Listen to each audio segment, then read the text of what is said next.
Hi guys, thanks for visiting my channel. Today's video is by request. You asked and I'm happy to comply. It is the season of giving after all.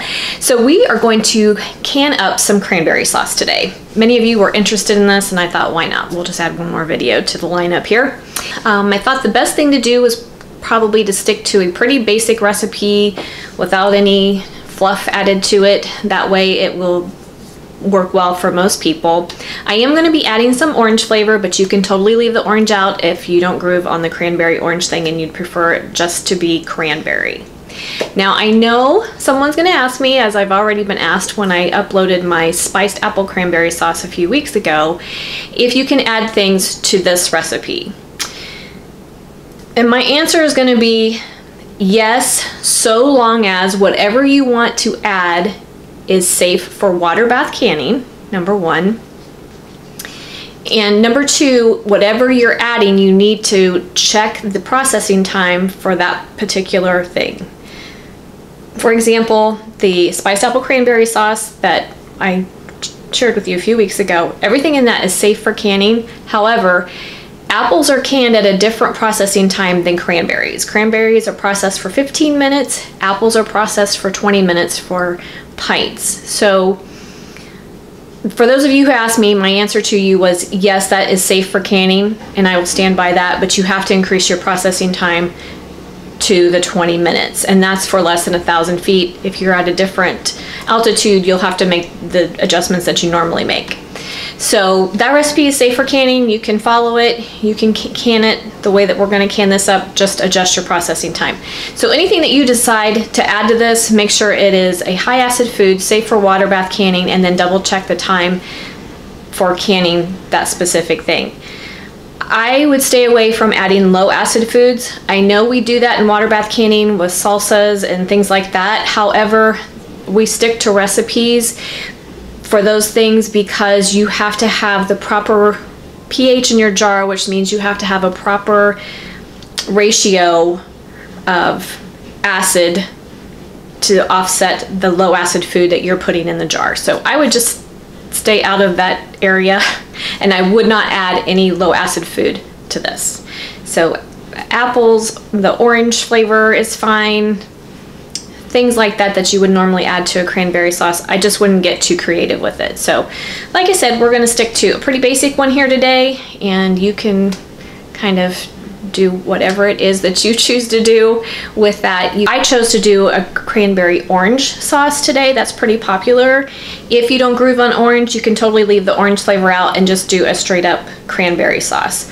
Also, I think I've said this before in other videos, you're welcome to add whatever spices that you like. If you like a spiced cranberry sauce with cinnamon and nutmeg and ginger, those kinds of things, feel free to add some spices. That's totally fine as well. So let's get started. Okay, here we go. Our standard recipe calls for 8 cups of fresh cranberries. You could also use frozen if you prefer. I just sorted them, made sure there weren't any bad ones in there. I rinsed them and I have them in my stock pot. So we've got 8 cups of that, and then to that we are going to add 4 cups of sugar.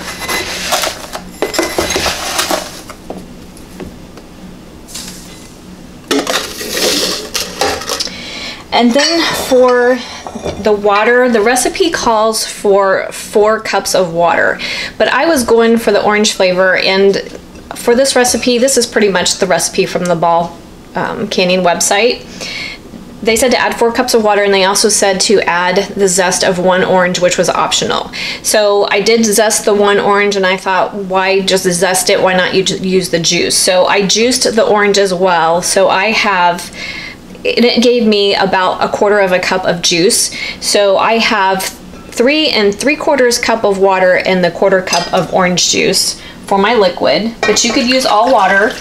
That is totally fine if you don't go on the orange. And then I'm going to add the zest of the 1 orange. And if you wanted to use orange juice here, you could use more orange juice if you prefer to do that. And you could add more zest, it would be fine. And like I said, it's fine to adjust, add whatever seasonings you would like to your taste. So we are going to bring all this up. I have my heat on high for the moment. We're gonna stir all this together. And I'm gonna let it boil a couple minutes to get it going, and then I'm gonna reduce it to a high simmer, low boil. We're gonna let it simmer for 10 to 15 minutes until our cranberries start to break open and it starts to thicken. So I will bring you back shortly. While this is happening, you do want to stir it frequently. We obviously don't want it to burn, so you do want to give it a good stir. So while that's happening though, I'm gonna go ahead and get my canner ready and my jars ready. Okay guys, our cranberries are starting to come up to a boil, and if you listen close you can tell that they're popping. You can hear them popping open, and that's what we want to happen. So I'm just going to keep stirring it, and then we are going to let them simmer. I'm going to bring this up to a full boil, and then I'm going to turn it down to a simmer, and we're going to let it simmer for about 10 minutes. So when we get there, we'll be ready for canning.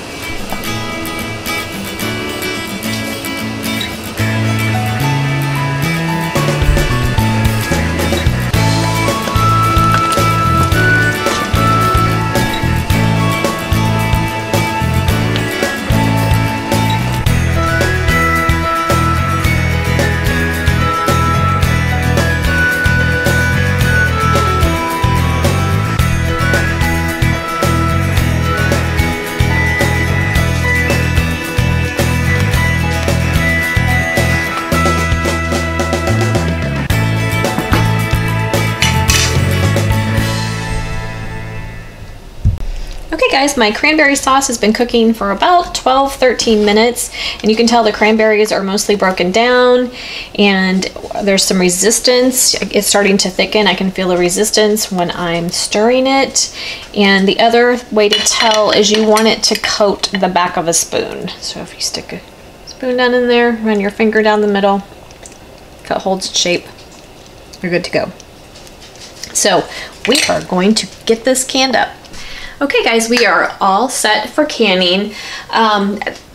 Neither the Ball canning website nor the National Center for Home Food Preservation give canning instructions for canning in anything larger than the 1 cup jars. So you could use your typical jelly jar, a ½ pint, or I found these jars. These are by Kerr. I think these are really cute and are perfect for the cranberry sauce. Plus it gives us something else to can in other than the jelly jars. I get tired of the traditional jelly jars when I have to can in 8-ounce jars. So these are a nice alternative, and they are by Kerr.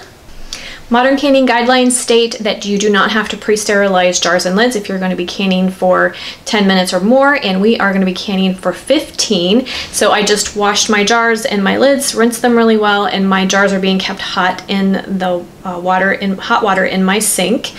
I am going to be steam canning. If you are not familiar with steam canning, you need to look into it. I have information on it in my steam canning tomato video. I go over all the ins and outs of steam canning, but I have really enjoyed doing it since I learned, and it's, in my opinion, much easier than water bath canning. If you are water bath canning, you must make sure that you have enough water in your canner that it will go above your jars 1 to 2 inches. For steam canning, you just need about 3 quarts of water in the bottom of your steam canner with your rack. So I'm good. I've got my simmering water in my steam canner and my jars are ready. So we are ready to start canning things up. Grab a couple of jars.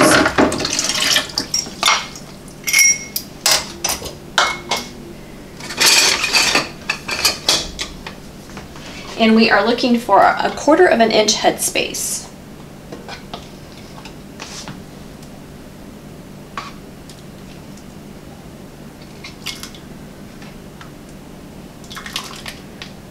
By the way, the orange in this is not overpowering at all. Actually, I think it's just the perfect amount of orange. But like I said before, if you don't groove on the orange, you can leave it out. But it is really nice in here, and it's very subtle. Okay, and then once you get your 1/4 inch headspace, we're going to use our debubbling tool and poke around, release any air bubbles in our jar. And then I take a paper towel dipped in white vinegar. I'm going to clean my rims so we get a really good seal. And then we're going to place our lids and then add our rings fingertip tight.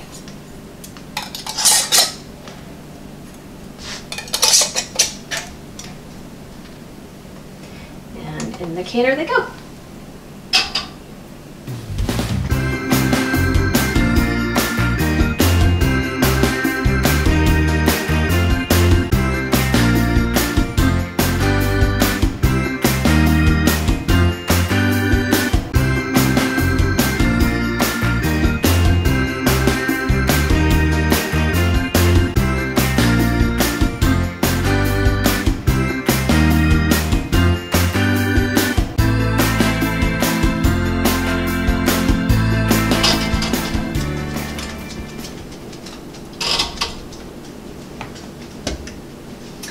Okay, you're going to get 8 jars, 8 1-cup jars.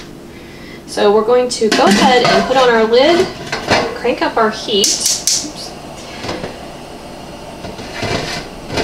Here we go.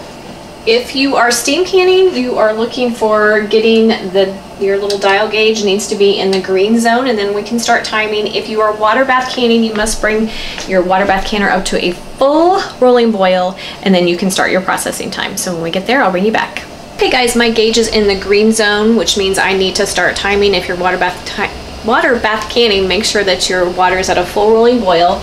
And I'm going to put my timer for 15 minutes. Once our processing time is up, we're going to turn off the heat, remove the lid, and let our jars cool in our canner for 5 minutes, and then we can see our delicious cranberry sauce.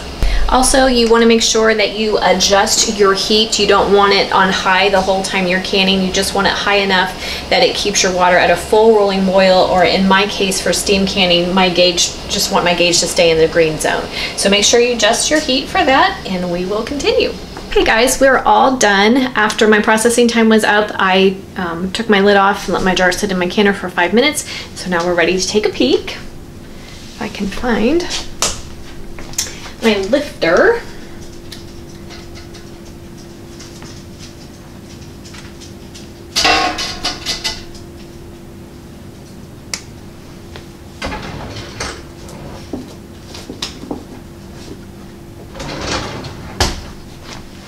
Okay, we got 8 beautiful jars of cranberry sauce.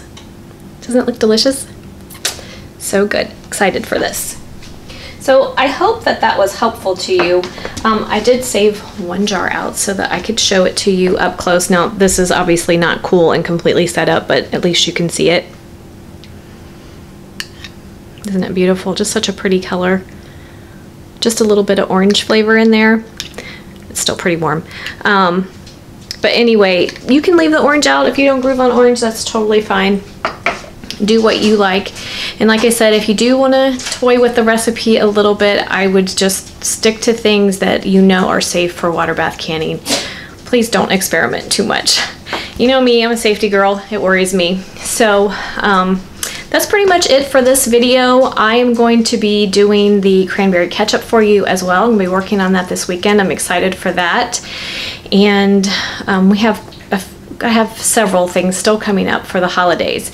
And just to let you know, if I think I've said this in my community posts on your YouTube news feed, that I'm going to be doing kind of a recap video that where I put some things together for gift baskets. I know many of you are interested in that, and I'm going to show you different ways to put things together for gifting for your friends and loved ones. So stay tuned for that. I'm going to try really hard to get that up. Hopefully December 1st. If not December 1st, it will be that first week of December, but I'm really shooting for December 1st because I know everybody needs to plan, and maybe if you haven't canned everything up yet, it still gives you time to get together some of these recipes that we've been doing. So it's going to be kind of a recap of the holiday canning, plus I'm going to pull some other things from my home canned pantry that we canned up earlier in the year, just to give you a broad range of ideas of things that you can put together for your friends and loved ones for Christmas giving.